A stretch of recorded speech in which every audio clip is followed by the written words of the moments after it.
ఈనాడు ముదిరాలకు ఎక్కడ చూసినా కూడా అన్యాయమే జరుగుతూ ఉంది. మరి తెలంగాణ ముఖ్యమంత్రి రేవంత్ రెడ్డి గారు పిసిసి అధ్యక్షునిగా ఉన్నప్పుడు మరి ఎన్నికలకు ముందు మరి ముదిరాలకు అనేకమైనటువంటి హామీలు ఇవ్వడం జరిగింది.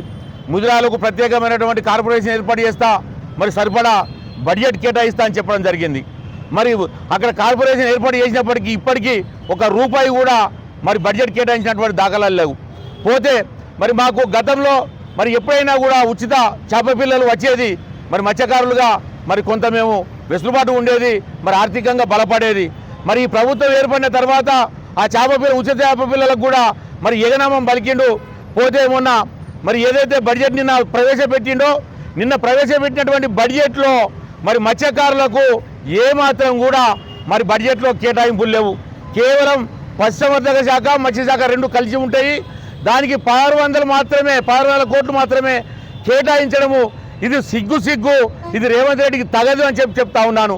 మరి ఎన్నికల సమయంలో ముదిరాలను బీసీ డి నుండి బీసీ ఏలోకి మారుస్తా, మరి ఏదైతే రాజశేఖర రెడ్డి అప్పుడు జీవో ఇచ్చిండో జీవో 15/2009 దాన్ని అమలు పరుస్తా, ముదిరాలకు న్యాయం చేస్తా అన్నటువంటి రేవంత్ రెడ్డి ఆ యొక్క నినాదాన్ని కూడా మరి అటకెక్కించిండు.